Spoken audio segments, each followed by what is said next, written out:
আসসালামু আলাইকুম এভরিওয়ান, আশা করি সবাই ভালো আছেন। আমিও ভালো আছি। তো আমরা সন্ধ্যা থেকে বাইক নিয়ে ঘুরতেছিলাম, ঘুরতে ঘুরতে বালুডাঙ্গা বাস স্ট্যান্ডের ওদিকে যাওয়ার সময় দেখলাম যে রাস্তার পাশে একটা চিকেন ঝালমুড়ির দোকান দিয়েছে, যেটা আমরা দেখতে পেয়ে গাড়ি থামাই এবং আমরা 3টা অর্ডার দিই চিকেন ঝালমুড়ি, যা আপনারা দেখতে পাচ্ছেন বাবুটা মাখাচ্ছে। এই যে একদম দোকানটা হচ্ছে একদম বাস স্ট্যান্ড, বালুডাঙ্গা বাস স্ট্যান্ডের যে মাতাজি রোডটা তার পাশে। এখানে আপনারা সব ধরনের খাবার পেয়ে যাবেন, চিকেন ঝালমুড়ি থেকে নর্মাল মুড়ি, দেন হচ্ছে আপনারা বোট পেয়ে যাবেন।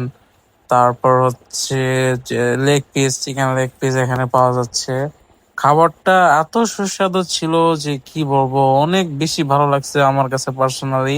নওগাঁতে এই প্রথম আমি চিকেন ঝালমুড়ি খেলাম, এত মজার, এত টেস্টি একটা খাবার ছিল এটা। তো আপনারা এই ঝালমুড়ি পেয়ে যাবেন একদম বালুডাঙ্গা বাস স্ট্যান্ডে মাতাজি রোডে, যে রোডটা হাতের বাম পাশে। আপনার